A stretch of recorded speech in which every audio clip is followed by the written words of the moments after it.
whamoemoenga.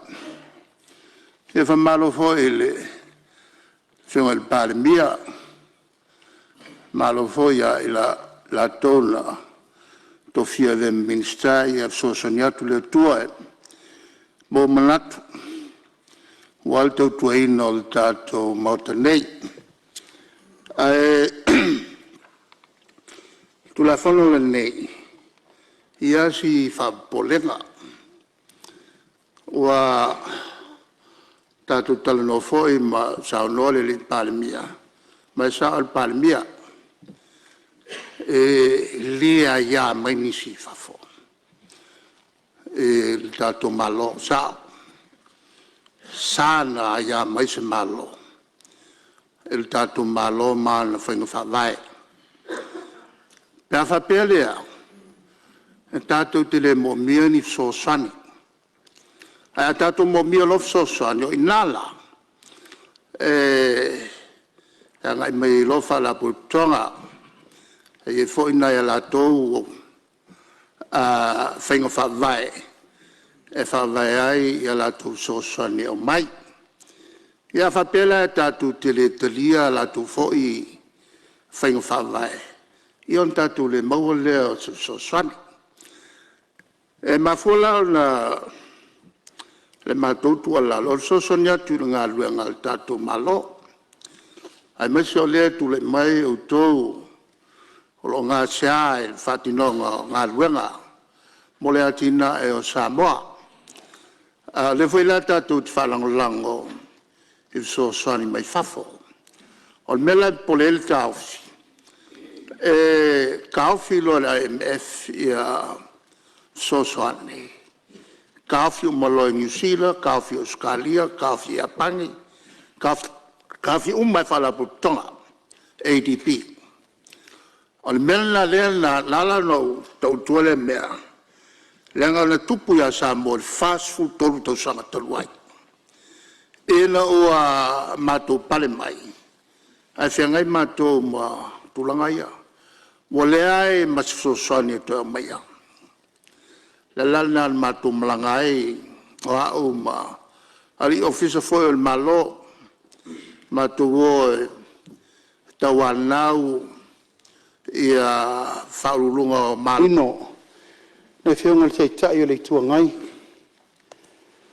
i le whaafonga tāpua i mai si o tātou atunu o le moli mawina le soaina le pule le nei foi tula fono tāua nafi fo ila o fiong fong ftelai le lai titi se taimi a to fa soa i male ato toa i le nganga mal fa moe moe o le tatou malo i teu teu ngai ua mai aina ia manino lava le fa tatianga upu ia wa la lafo le mota o le upu le fa pe ua le talia e Samoa le tua lalo la IMF tauan fa manino me ia o le nganga mal fa moe moe o teu teu ngai ai mamao le malo e te tauna malu i fafo ma malu i fale tatou Central Bank i limo le tatou malo ai sea oie ona Central Bank le malo Samoa oie whaia tu la fono Central Bank le malo Samoa oie le malo Samoa o lea malu le malo ma tatou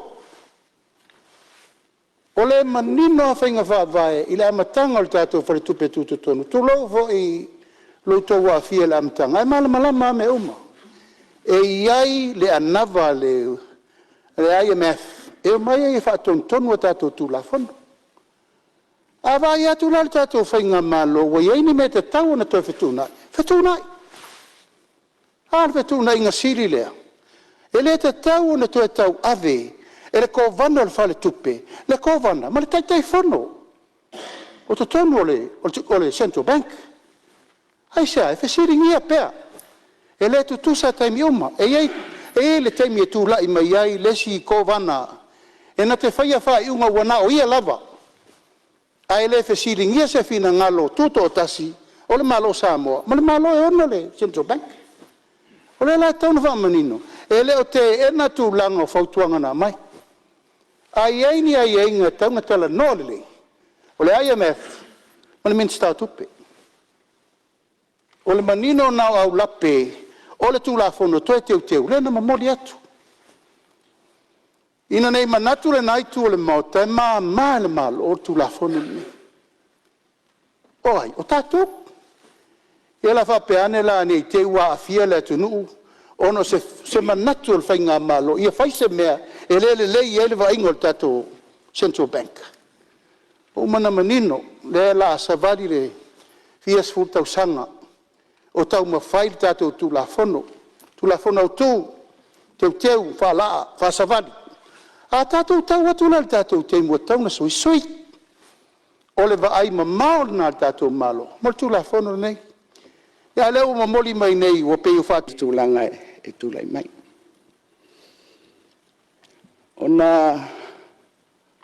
O manatu le lau e whionga i le whangawhetalai. E tasi le i tū e whia whaamawina i se tū pole o le nei usunga Fono. O le manino le lei. O Vaaiga ma wheutanga inga. I tū tino tā ua nei o le tātou malo. Ma le anganga le na mai le tulafono. E tū toa tasi. Le whale tupe tū tutonu. Mai tawina fo ila soana nafi. E ba alua lava ia finangalo e whaalia i le mea leo le tū toa tasi. Ia ma le tūlanga o le pule. Le la ua sao noa le fionga i le li palimia. I le tūlanga au. O a mea tutupu le tātou malo. O le pule, ua iei lea i le tātou malo. Lau fionga le whangwhitalai. Ai longa e ese se tā ofi. O le neisu ngā Fono i le nā mau. I le tūlanga au. Ai peitai. I le tātou whainga malo, o loo iai i a mata whaioi, ai tūtino ese. Whai mi whātaita inga. Vaaiga i tolu, o le tātou whainga malo. Lau a whionga ma le Plemene, le whionga i le Palemia, ma le kapeneta, o le pule whātonu. Ia whapea fo i le tātou whamasinonga. O i tū, te tele nei o le tātou malo o na pou, o i tū foi e whaafitau o ngai. E mawhai foi o na tātou whapea. I le ngangana whapeltania o le check and balance. Ina ia tuli loa ai le whaamoemoe. E le ngata i le amia tonu. A le manuia lau tele mo tātou tangata. E tofu i tūtino, mo lātou malo si anga whaltu la Fono. O lātou mtawhai oi. Ia mo lātou sini mautu. Whape ai fo ila le tātou whale tupe. Tūtutonu. Tātou mauta le Plemene, malawa fionga i le whangwhetalai. Ia, ele ona o Samoa lo iai fo isi atunu. Mo le sifia ia o tātou atunu o New Zealand. O lo ese kovana, ese fo te Fono. O le atunu ufo e Papua New Guinea, ia o lo whape nā fo. Ia male atunu o Tonga. Ia atono lātou fo i baba ai. I tūlanga ia e popole ia i whainga malo o le taimele nei. Sau noa fo i le fionga sau whaapito. I le tūlanga lava lea o le tūla i malimtanga luenga tupe. I le whaatatianga ma le whaatūlanga na sa amata mai e tūla Fono au tū. O le whaatupe tu tonta siva balwha. Ia o lo administrator alta tumtanga luenga tupe. Mai e le manatu. O le sootanga fo i lea. Ia anga i le minister tupe. O le tato whaatupe tu tono Samoa. Ia o la tau e whaanga yoinga ma implementinga tato tūla Fono. Ai atono le momoli atu i le tapenanga ma a teuteunga. Ia o le tūlanga lava lea ia whaamanino matawhai oi. O malo sianga, ai mai sei fo, ia wha malo sia pulenga lei. Ia male manino ngā luenga whaatino. Ia al paltupe tutonu. Ia tāua fo ele fionga sau whapito. Ia lo o sootanga atu i tūlanga i pisinisi tau tupe. Ia le ai o lo o iai fo tatou fo ia declaration. E mawhai ona whailoa. Ia ave ese uma ia au so tanga nga i le tatou so tanga i tatou business. Ia atono tatou policy anga o masani mai ai. Ia atono taua pele whailo vaenga uma ian sauno ai fo le sui whai pule mai lotofanga. Ina ia nofo manino fo ia le tatou Plemene mal whaaloalo. Malo whaftai, ia atonu o tu taimi e sa au sei fina ngalos. Ta ele vao sa moa o mato uma, tato uma. Sa unua manino o mato tai tai. I mafuanga. Eoi, e maloa o tauru tau. Ai o mandao o fina ngalo. Ele tau fia, manatu e watu. Langa o sa moa e fautu tele. Mai o le matou, ta whaioi lea. Sa o musu le tai, le matou wai.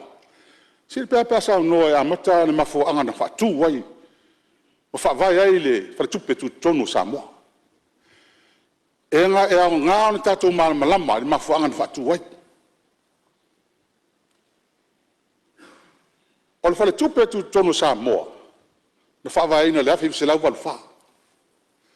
Sa amata ina tonu fa tupe treasury taimilia. Le mea ka o le monetary report. Lana mena tula i mai la tunu. Aone ngalo ya tō tō ria whiwi se lau wala tas.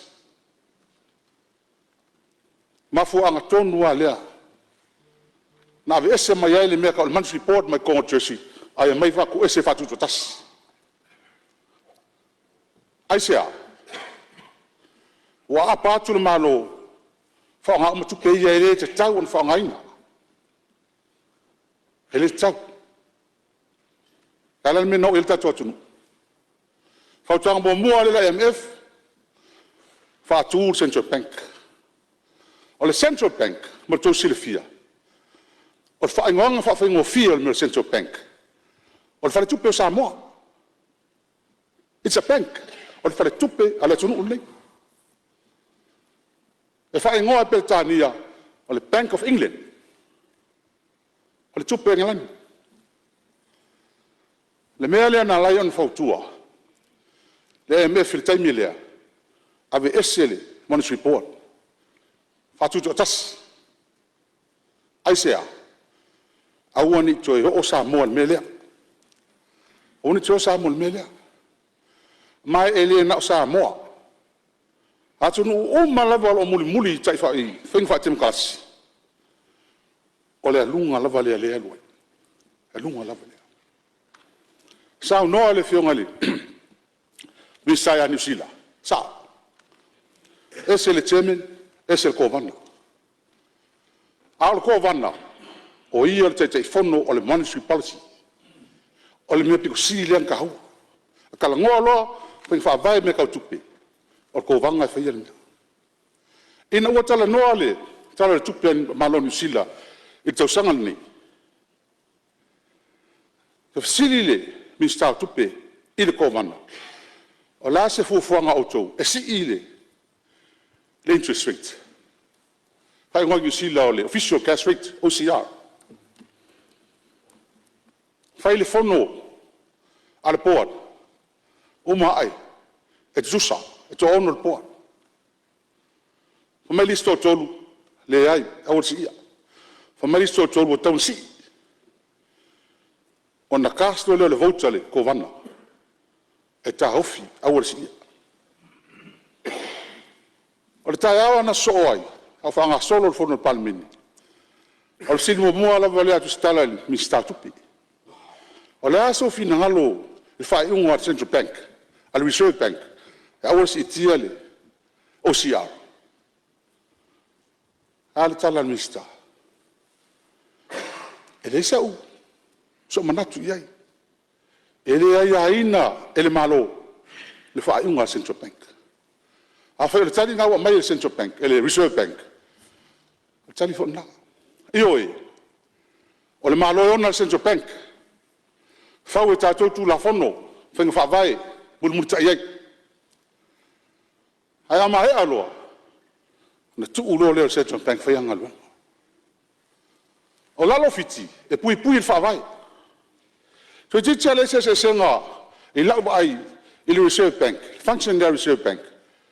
Ma i fam snonga. Fili foi o tau. Fili tatou. Aya uma. Tatou te le apatu iai. Tu e fai la tonga luenga. O ne fa pena le tāu o meni. O le Central Bank, o lo la tu ua o la tu lima, le tamau a ingo Samoa. Ma le whaasoa ina le tupe le tunu uni. Awa uma sa noa le whiunga le ministai functions o le meni. O la kou, e fofoina, a o te vave le tamau a inga, ki ilana. A o te le ngese, whai a wala tia ilunga. O la tau la tau malua, ia le value o le tatou tupe, ma le value o le tamau a inga. A o vai le Central Bank, e usu tātou e whengaluenga, e usu tātou e vai le tau mawhai Samoa. Lato mta whai oi lea. E usu e vai le inu wai mta mawhai Samoa, po lava, po tutoi. Lea le sitali mai li sulua masina. Lea le me whai. Wa la tau ia lewa vai umai mga vai e sau tono vai tele lea. A vai atu lai titili, sau le mga vai lai titili lea. Pena hon control e vai e lotu i whafon malo. Mole a, o le lato mta whai oi, ia te au, it's a safety valve, o le puipuinga, o le malo. Puipuinga o le malo. Aua ne i toi so na whai ale melea, o so se malo le laulangi. Tasi ale mea na malo, halu ati nai. Whapa ure interest rates. Si i tongi tangata, tufa tupi. Fai mea uma whapena, whawhiwhia tunu. Tātou uma whapena, le se malo lau langi le, ma naa manau nau mene. Ai o le ale function na Central Bank. O la tau, e wawa ima whautua ina o tau. Wha mole mole, aua, ta haufi, whale mu. A whapea la e sau noa mai le ko wana e le ai. Langa iei taimi. E iei taimi le onga tasi ai le fina ngalo le malo. Ma le fina ngalo le, o le ko wana male. Ma Central Bank. E iei taimi, tele taimi. O le ala lea, o le whatutu o tasi. O le ngaluenga o le ko wana ma le Central Bank. Ina ia whaia lan whautuanga, ma le fefe, ma le popole, le te o watu whautuanga ai ave sela na tuli ia man ngalu. Ale aunga atoa le na le tau noina le so. Ma le mafuanga. Ina ua mai suinga lua fesu lima. Asa ili wha maunga. Wa wan mo mola aunga ai. Ma ofisiringia le mea tonu ale le tau no mai. Ai sea le mea o sai tai fono te ko van ai tanga te tas ai sea e fa manino a toa te milele ma fo malam la mai ina ia tu to tasi e fingo la nga luenga e o no ma fifi sai foi ko ia te fono mo mai tu a le polenga le i sau to tonu ma mai ani nei mana onga Mani oma na ia manatu, whapisinisi. E a whaina ai, le whainga ngā ruenga ko vana. Langa ko vana e whaasa. E whaasa i lalo tu la fono. O na iai lawa sisi ang application, other than ese mai le mele langa ruenga le whai. Ina ia awan i lua ngia, tan whaiunga. Awan i lua ngia. Ia mau tū le whainga o le mele. Nau fionga. Lea la ua, mai le finahalo le EMF. O le tūla fono le lua afe su lima. O loo matua mautu. Wa mausali. Ai, le tūtu atasi o le kovana. O la fesili le lau fionga le minista. Ai se ala usu yei. E se meu tu. Awa o leo manino le Plemene ni. ele o ni suinga mai matanga luenga por Central Bank o suinga na finangalo i le malo e tala noa le malo ma le mof e tala noa Central Bank ma finance e tala noa e ngala kunga kasi ai ai le leina na iai lana nan ave ese ai le failo tusi o tupe si o finance ave ese ona le ngata ia tutu atasi le ko vana le fenga on faiunga ai tutu atasi fo in financial le fanga ingo tupe langa pakeki fai ai le fa tino ai fai na ngalo le la wa amai le to final a ave ese a fai se tete fono fo wala improve on governance in what way ile ana mafua wa me tono ana le tfsidi ale wa mai swinga a fai tete fono e ko le fono le al board alono winga wa vesel malus anga mar ko vana wole lola po fenga tele pulele a fe ama tele pulele mai yai le taimi ono fiti na ye ai le se mea na mo mia tatu ioi e ia tu no pasifika le ye fainga le ai lalo la tu la fono me tua pui puia mai le latest le amai ngi le reserve bank ni sila lo filo lima fento fai tau ye imta opton wale o le fina ngalo ila ton fa jusu nga e silia tu fa fo e ko vana ko te tifon ono tulanga ia o le iloa nei po le alme afai wali fa pele fai mo na fai o le si va enga le ofisiringia nei ia le au ngor to suinga ia mai o le wala utele ava noa e fa malo lo ai ia ko vana a fai oni me mai fa mausalia tu tasi pen sa nol minsta et ese la le fina ngalo le mai ma le mea le tono tu la fono o le mea le tono tu la fono o wala tele ma tele a wala e fai fa malo lo ko vana ai sea ai upu te tele na inalo fiunga minsta te na e fa manino langa le sau fa palang au te fio va ila meaning o upu nei langa tau na ma awa fai fina upu nei gross negligence serious misconduct and persistent breach of act o le lo su e po le fa sa moni au fionga a fai o le numela o le fuata wa lunga la valea ala tala le fai te mi o mistala ola isi o wal matum tanga lunga ela so mo na matofilo ai o le ngalu wenga pito sili ona taua ma ave e fa mo al CEO o le sa o fautuanga e ave mista man malo you are protecting the integrity of government pe ita le mista pe le fia e malo a fai la fai un me ton fai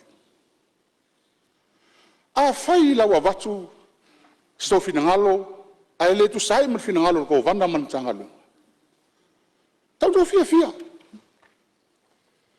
o le fai lan tuti pui o to 5 minuti su lo sa no ai le mai al ta o le finangalo ko vanda ya tu ta ngofi fai ni awala fai ngofi ona vez tonga fo fitalai te avano ia maria lava sui o fala toro lo sa no la tu lava no min sta tu pe mawa anga te la vea ile komiti o tupe tato malo ia ele lei fa pula tu ia se malo lo sui mabalu se koma la kik o le ta ua sui mabalu po ani mafuaga o ina sui a tiute ia mavaenga utu na tu la fondo o tasi o vaenga le lalo la tanga luenga o vaenga le faso tusi e me sa tupule pe ama le ono tau sanga taluai sa mai le malo le company le la tse tusi ai o le stausanga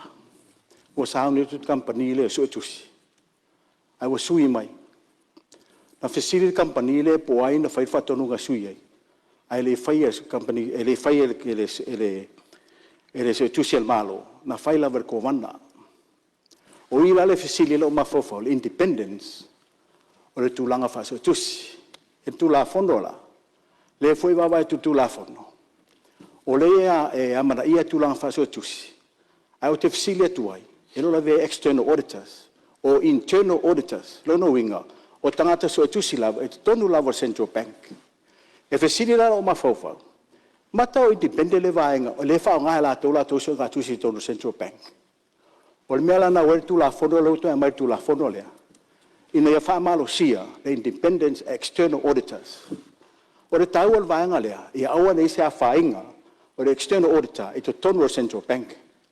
Aola te mila o te sutus, ia le ai se a whaina, le ai se ainga ngai tangata tonu central bank, ia independent. O le tau al independence lea, e ma whai anu whata unu tiute, pe on mele pole tato malo, ai mese sui malo. Ia o atu sutus, wa independent lato, whata unu la tonga luenga, e le se whai ia, e le ai mani so tanga tonu le central bank e na ia mal puipuia le tuto tasi o la to so tu sel malo o tasi la na vai ngal sui mal tongo fon fitalai o tu la ia to ina fa manino ma fuang anga ese tau vai ngal me sa tu a fa na tupu mo mo re le paua ile komana na te tofi ai me umaya o te tau na sui la o iro atangi le tau le independency i me fa so tusi ia mar fa la lavora fionga le fon fitalai Malo faftai ia le o pipi mai di finangalo le install tu pemaua ia tu sa fa mamanga o misi vanga sala ngalo ia fa i mai ala sa o lo media a sa ngoma le miska fa i mai ala sa ya sa se ngor sa no ngale mista man me fo le tafsili ai oi auditing chen oi auditing chen ha fa penal mel pa fa la e ai inga e audit mai fafo fa penal nga luenga ia central bank e audit mai fafo le IMF ka ka ia mai vai fes se swinga le e fa singa le fai ele se me ko wai pa fa el mele le audit wai fa ese le finga le swinga e fa malo si ai le governance ese swinga e la mati ai le tuto tasi o kamna o ko vanga mang fa no fai o le mele la un trai mato o tuto tasi ko vanga man fa un ma ko ya o apa tu ia o le fa o mai la fionga e lo fionga le mista man pan ia se o pose lilo sa mo la kiki no ka mai e ma ale we need the confidence of le tupe o mai tonu sa mo tato te mo mia le fatu tuanga o tato paanga le o longa ruem sa mo tato te mo mia fo i fatu tuanga o tatangata o toure tupe wa ke le sau ko palmi me ai fe ku e tanu ngafo i ku se wala ngoki le kwai malo le ti value le valuinga a pistele value kala wala ngapisi o le ku la interest rate io tara no anga na ila to i tu a sau tonu no fu mai vai na la se vai e sau Samoa le sau ngol ka ni ku sau kongo le Samoa ngau era to wa fio mai kong ka ki le me ta atia sa tonu me mo le kope milionga le lei me uma ia la lenga ngau lo fio ngal miska i me io ni mane la fa kuang ku unga mea ia fa inga i lo fio ngal malo e la nge fa malo ni me le fa kai mo la mo so fu malo faftai ia sa no ngal sui ia ilo finanga fa dia tu la no fio ngal pan mia Alo la no muri le ho tata to te malolo. Tu la ia tu lava la fiongele fong fetalai i o taua fina ngalo falia. Se o lo fa na o lo fa nei. E tato o ia le mele wa batu le malo. O le mesa no ia le malo, mali o le mele mai fai. O le fina ngalo na sa mo na mai tato. Yoi, o le batu ai le tu ua ia tamalo to fina ngalo. El mga kuwe mako kisau nge fai se mele anga kau ke le anga umai. Ne ai, sila fia ele tua o te fai pela upu lea. Mana si me mana il tauni. Mana il kiri vanga mai ngolu mana tumtuila epa. That's soft. Yo, le mana il na. Mai tato pingi. Ai umatu lo foi ngang ko ko fa fo ko liu fa solo aqua. Le ko po nyer bebes. Ai vai le mana il nei. Au mai vatu fa mal malama fa manino ya. Ka ko le karifir ka ko suwa karkas. Ola upule la ofiong al fong telai. Man wi tau mbangol tato